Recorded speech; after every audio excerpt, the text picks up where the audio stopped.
Hi mga babies, papasok pa lang tayo sa school. 8 na naman. You sure know this fight. You're the only one. The truth comes to light. You're the only one. Kakadating lang natin dito sa airport. And the funny thing is, late kami dumating dito. Tapos yung mga kasama namin, late din pala.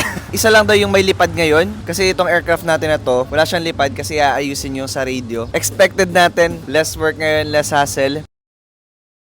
So, let's go! How many times? How many times? How many times? Hindi ko alam kung nadidinig nyo, pero may event ata dito sa school. Kasi may mga nagda-drums and mga kakanta ata mamaya. Time check, it's 8 AM na ngayon. Tapos, hindi pa ganun kainit, which is good. Actually, medyo makulimlim yung panahon ngayon. Sobrang lambot ng buhok ko ngayon. Gawa ng conditioner. Magyayaya ako ng mga kaklase natin ngayon. Pupunta ako sila dun sa kabila kasi dun sila nakatambay. Gusto ko na talagang kumain. So, ayun, update ko kayo mamaya. Windows falling.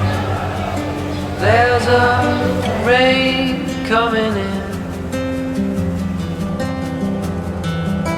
No time to get your things together.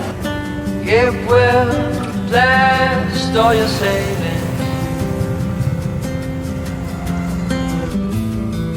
So don't you wait.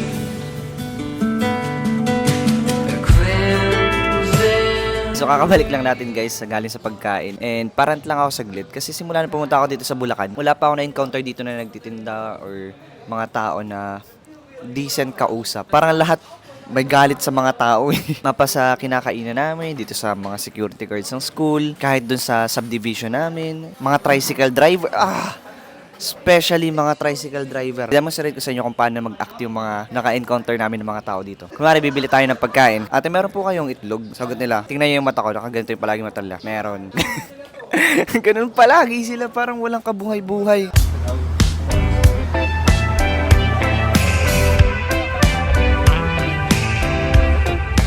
Woo! Okay, so tanghali na mga babies. Kakain na tayo. Finally, may gulay na. Siguro ito yung pinakaunang gulay na makakain ko dito sa Bulacan. Ay, wala akong kutsara. Ay, ito pala. Let's eat! Woo! Life is full of highs, lows, and in between.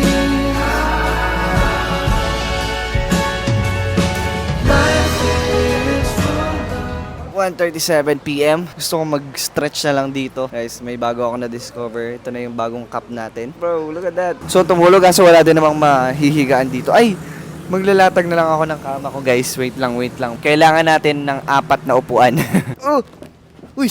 Try kong tumulog kung makakatulog tayo. Pero I doubt sa sobrang init. But, ito muna pagtiyagaan ko. So, see you mamaya.